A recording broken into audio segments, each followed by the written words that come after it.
Welcome to Omnifarious channel, and in this video we'll recall the best lines in the movie Pride and Prejudice, starring Keira Knightley and Matthew Macfadyen, based from the book of the same name by Jane Austen. Be sure to subscribe for new content. Spoiler alert for those who haven't seen yet, since most of the best lines happen on the major scenes of the movie. If you have seen this movie, I'm pretty sure you were awed by the lines in the exchange of words between Mr. Darcy and Elizabeth Bennet. Only 15 was a gentleman so much in love with her that I was sure he would make her an offer. However, he did write her some very pretty verses. And that put paid to it. I wonder if you first discovered the power of poetry in driving away love. I thought the poetry was the food of love. Of a fine stout love, it may. But if it is only a vague inclination, I'm convinced one poor sonnet will kill it stone dead. So what do you recommend to encourage affection? Dancing. Even if one's partner is barely tolerable.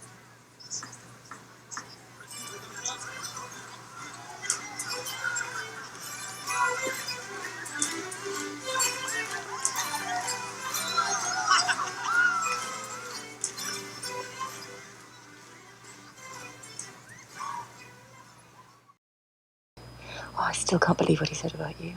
Mr. Darcy. I can more easily forgive his vanity had he not wounded mine. But no matter, I doubt we shall ever speak again. To be sure. Goodness, you must comprehend a great deal in the idea. I do. Absolutely. She must have a thorough knowledge of music, singing, drawing, dancing, and the modern languages to deserve the word. And something in her air and manner of walking. And of course you must improve my mind by extensive reading.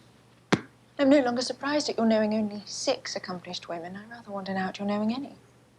Are you so severe on your own sex? I never saw such a woman. She would certainly be a fearsome thing to behold. Oh, no. Mr. Darcy is not to be teased. You're too proud, Mr. Darcy. And would you consider pride a fault or a virtue? That I couldn't say. Because we're doing our best to find a fault in you. Maybe it's that I find it hard to forgive the follies and vices of others, or their offences against me. My good opinion, once lost, is lost forever. Dear, I cannot tease you about that. What a shame, for I dearly love to laugh. Darcy. What have you discovered? Very little. I hear such different accounts of you as puzzle me exceedingly. I hope to afford you more clarity in the future.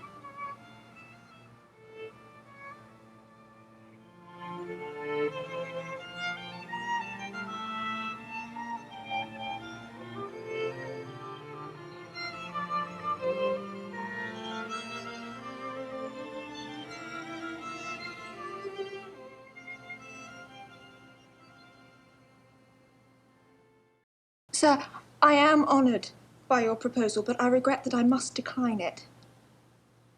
I know ladies don't seek to seem too eager. Mr. Collins, I am perfectly serious.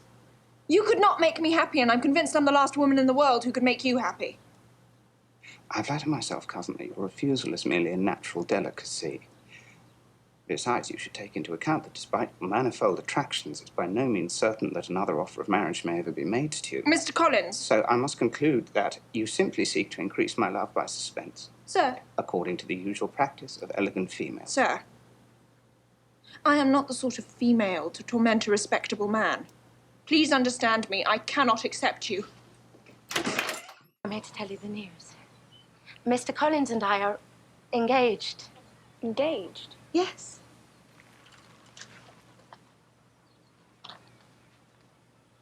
To be married? Yes, of course, Lizzie. What other kind of engaged is there? Oh, for heaven's sake, Lizzie, don't look at me like that. There is no earthly reason why I shouldn't be as happy with him as any other. But he's ridiculous. Oh, hush. Not all of us can afford to be romantic. I've been offered a comfortable home and protection. There's a lot to be thankful for. Charlotte. I'm 27 years old. I've no money and no prospects. I'm already a burden to my parents. And I'm frightened. So don't judge me, Lizzie. Don't you dare judge me.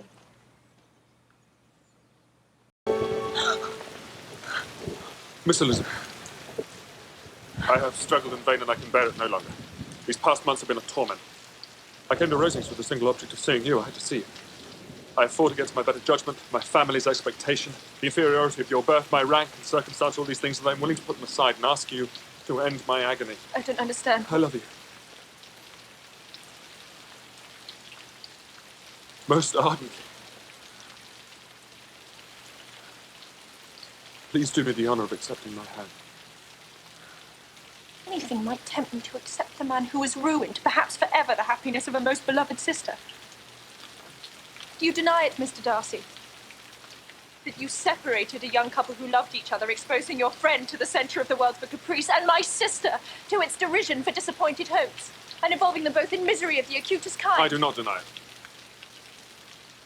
From the first moment I met you, your arrogance and conceit, your selfish disdain for the feelings of others, made me realize that you were the last man in the world I could ever be prevailed upon to marry.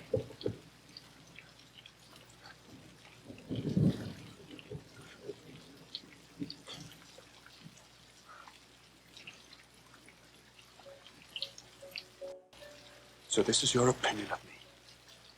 Thank you for explaining so fully. Perhaps these offences might have been overlooked had not your pride been hurt by my honesty in admitting scruples about our relationship. Could you expect me to rejoice in the inferiority of your circumstances? And those are the words of a gentleman.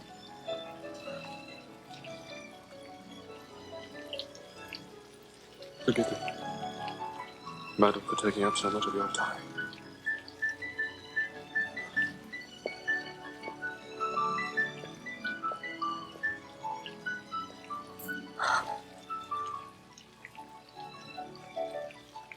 Now tell me once and for all, are you engaged to him? I am not. And will you promise never to enter into such an engagement? I will not, and I certainly never shall. You have insulted me in every possible way and can now have nothing further to say. I must ask you to leave immediately. Good night. I have never been thus treated in my entire life. You really do love him, don't you? Very much. I cannot believe that anyone can deserve you. But it seems I am overruled. So, I heartily give my consent. I could not have parted with you, my Lizzie, to anyone less worthy.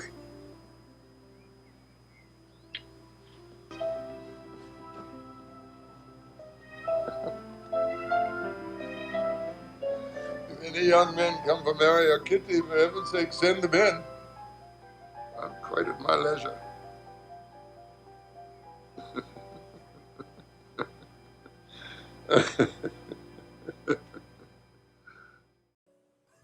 If, however, your feelings have changed, I would have to tell you. You have bewitched me, body and soul, and I love you. Love. I love you. I never wish to be parted from you. So.